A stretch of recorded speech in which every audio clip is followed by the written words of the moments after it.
mag sweet and sour tayo ng bitilyang isda. Palagyan natin ng konting asin para iprito natin siya. Gusto ko malutong nito. Masarap to pag kinuha natin sweet and sour. Ayan yung ating may tomato sauce. Konting tomato sauce lang. Lagyan natin yung chunks, atsal, saka yung sibuyas, at saka yung ating bawang. Siyempre hindi mawala yung ating carrots. Siyempre mamaya lagyan natin ng konting ketchup, sugar, wala pa dito. Mamaya na lang ipiprito natin ngayon yung ating isda para gawin natin sweet and sour. Ipiprito tayo. Lagay tayo mamaya ng oil. Kasi slice natin yung ating atsal at yung mga sibuyas. Sangkap natin. O magpiprito muna tayo. O maglalagay na tayo ng oil. Konting oil lang siguro kasi hindi naman didikit yung ating kasi yung ating kawali medyo yan masarap to kasama na si mapakongking na aming sinigang kanina. Nagsigang ako ng hipon. Hindi ko na din vlog kasi lagi na lang tayo nagluluto ng sinigang na hipon sa kamyas na mayroong bangus. Yeah. Iba naman ngayon. Sweet and sour. Antayin na natin talaga ito siya ayos niya ni mapakongking. O, balik pa rin natin yung ating isda.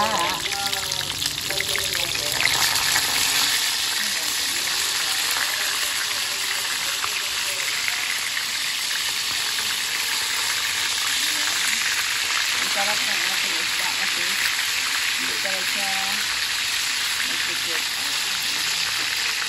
Maganda talaga pag yung ating kawali non-stick.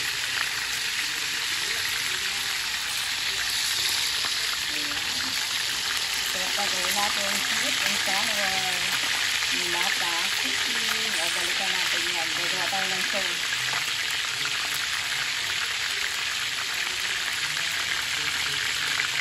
Dito na yung bawang natin, sibuyas, yung atsal natin, saka carrots. Lagyan natin ng konting sili, isang piraso. O, magigisa na, hindi mapakongking. O, magigisa na tayo. Pero ito lang. Ipiprito ko lang yung ating carrots. Para luto na siya habang igigisa din natin yung ating dyan.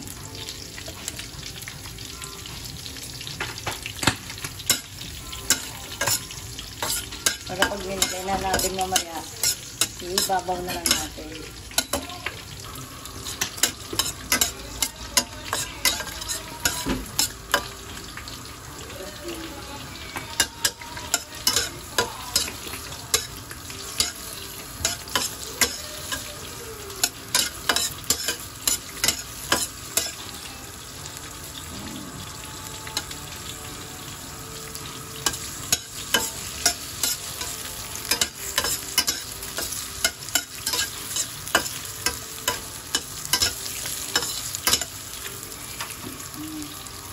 Lagyan na rin natin yung ating atsal. Tanggalin na natin.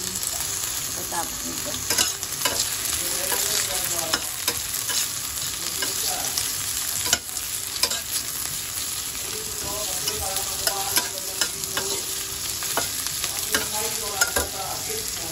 O, tanggalin natin yan, Tanggalin na natin. O, na-prito na natin ng mag-isa na natin ng konti yung ating atsal. Ibabaw na lang natin mamaya sa sweet and sour natin.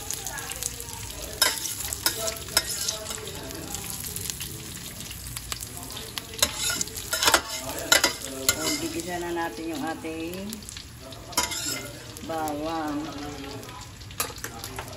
Lagyan na natin yung ating bawang. Konting oil din talaga nilagay ni mapakongking yung ating sweet and sour. Parang wala talagang oil yan.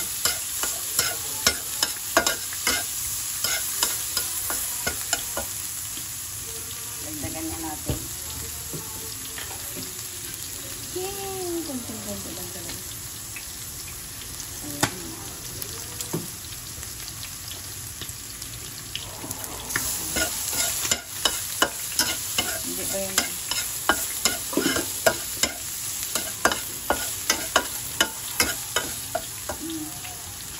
Ilagay na natin yung ating sibuyas.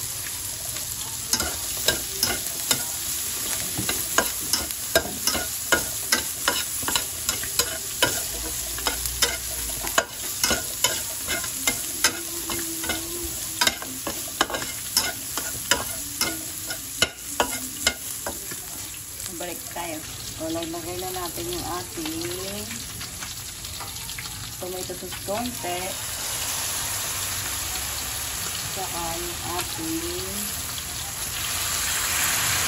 chunks. Ito, ito lang kapag buksan mo na yung chunks.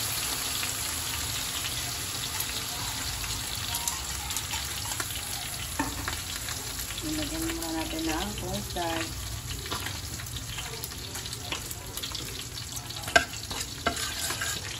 Buksan ko yung chunks ang dali. Nilagyan natin yung chunks.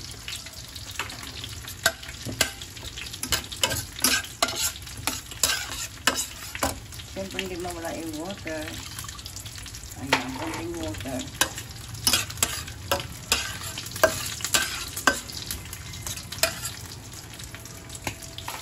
Lagyan lang natin yung atsal natin.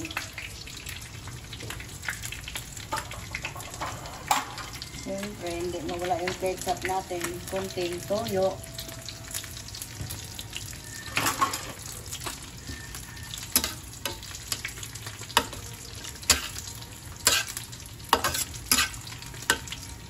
Balikan natin. Lagyan natin ang ketchup. Lagyan natin ang ketchup para may pula-pula ng konti. Okay. Konting ketchup.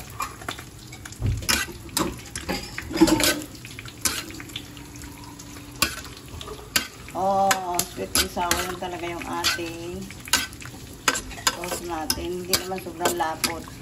Kasi konti lang nilagay natin na cornstarch. Tikman yan ni mapakukin yung ating sweet and sour.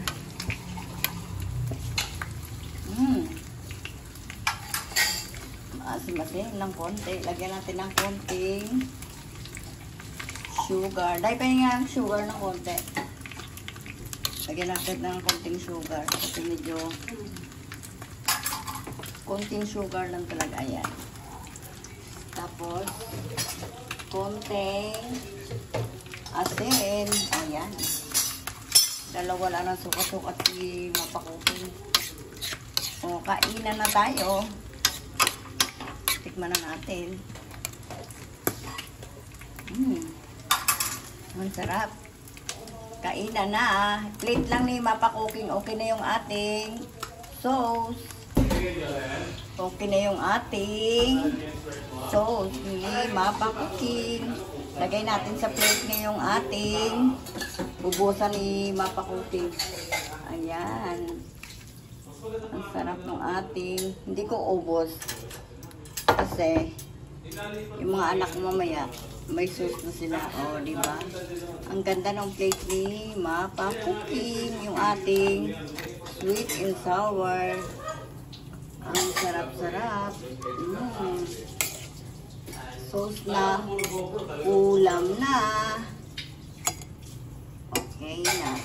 Hindi ko na nilagay yung ating sili. Ayan. Sarap. Like and subscribe. Thank you for watching.